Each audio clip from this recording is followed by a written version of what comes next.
Buenas tardes, mi nombre es Abraham Isidro Palomo Ortiz, con matrícula 2421-55 de la UBEC. Hoy voy a desarrollar el reto número 2, que se llama la jurisprudencia del módulo juicio de amparo de la licenciatura en Derecho. Mi asesor es la licenciada Sofía Pérez Fuentes Sacramento y lo estoy haciendo con fecha 21 de abril del 2026. Respecto del caso número 1 de la tesis primera diagonal J102 diagonal 2011 de la novena época, en donde nos piden señalar qué método de integración se utilizó para la creación de dicha jurisprudencia, la respuesta es que esta jurisprudencia se integró bajo el método de reiteración de criterios. Se originó así porque se cumplió con los requisitos establecidos en los artículos 215 y 224 de la Ley de Amparo Reglamentaria del artículo 103 y 7 de la Constitución Política, relativos estos a la forma y al sustento de haberse resuelto 5 sentencias no interrumpidas por alguna en contrario en el mismo sentido y haberse logrado estas con unanimidad de 4 votos. Respecto al caso número 2, la tesis primera diagonal J78 diagonal 2018 de la décima época, en donde me piden identificar cuáles son los razonamientos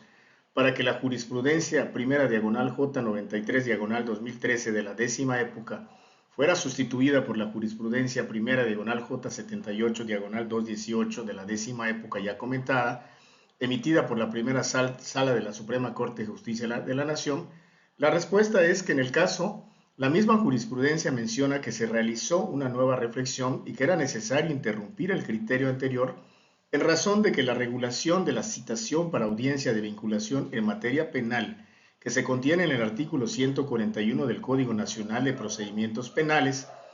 es semejante a las previstas a las leyes adjetivas de los estados de Chihuahua y Durango, que se interpretaron en sentido inverso en la tesis primera diagonal J93 diagonal del 2013 de la décima época, y la jurisprudencia nueva, la ya referida diagonal 2018, la número 78,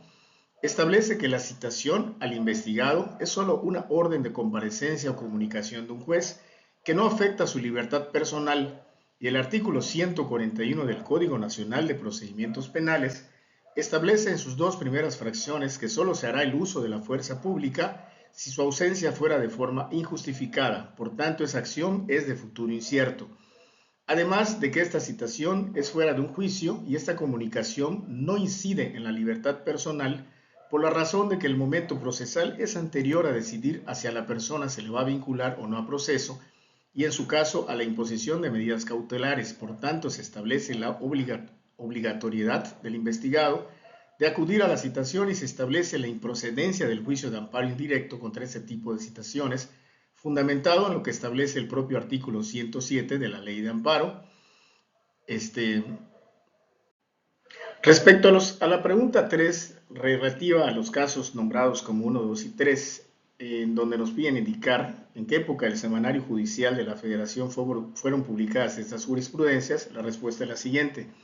La tesis primera diagonal J102 diagonal 2011 es de la novena época que abarca de los años 1995 al 2011. La tesis primera diagonal J78 diagonal 2018 es de la décima época que abarca de los años 2011 al año 2021. Y la tesis P diagonal J145 2000 que es de la novena época también, abarca también de los años 1995 al año 2011. En el caso de la pregunta número 4,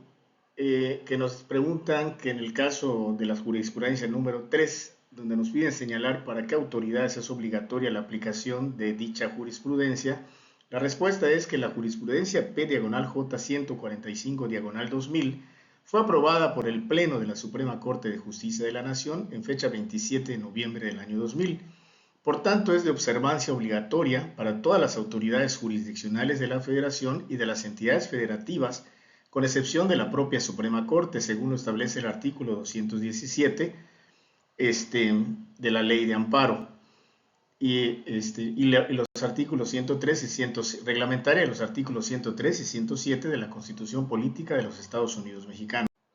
Por último, respecto al caso de la pregunta número 5, que nos remite al caso de la jurisprudencia número 1, donde nos viene a identificar si se cumplió con el requisito establecido en el artículo 223 de la Ley de Amparo respecto a los votos que deben emitirse para su aprobación, Esta tesis primera, diagonal J102, diagonal 2011, fue aprobada por la primera sala de la Suprema Corte de Justicia de la Nación en fecha 24 de agosto del año 2011, antes de la reforma al Poder Judicial de fecha 16 de septiembre del 2024, que eliminó la división de la Suprema Corte de Justicia de la Nación en pleno y en salas, para ahora solo funcionar en pleno según lo establece el artículo 94 en su primer párrafo de la propia Constitución. Sin embargo, en el artículo sexto transitorio de la misma, se establece que las jurisprudencias establecidas por las salas seguirán en vigor en tanto no se opongan a la ley vigente.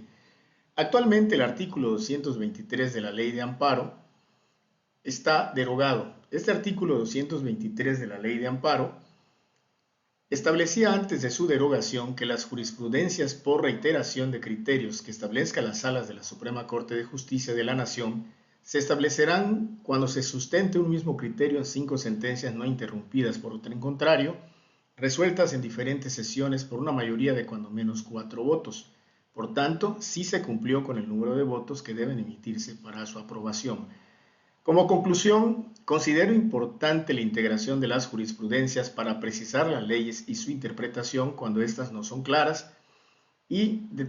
estas jurisprudencias determinan su obediencia obligatoria para los órganos jurisdiccionales obligados en base a la jerarquización de las mismas. Considero importante los métodos cómo se establecen las jurisprudencias, contradicción, reiteración y precedentes obligatorios.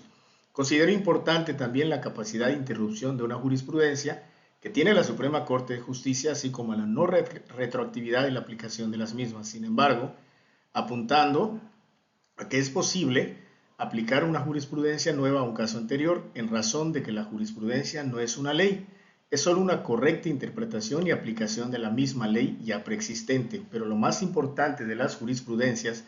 es que brindan certeza jurídica y legal, integran el derecho a través del estudio y el análisis de diversas normas legales y crean un control de constitucionalidad al sistema jurídico mexicano. Por su atención, gracias.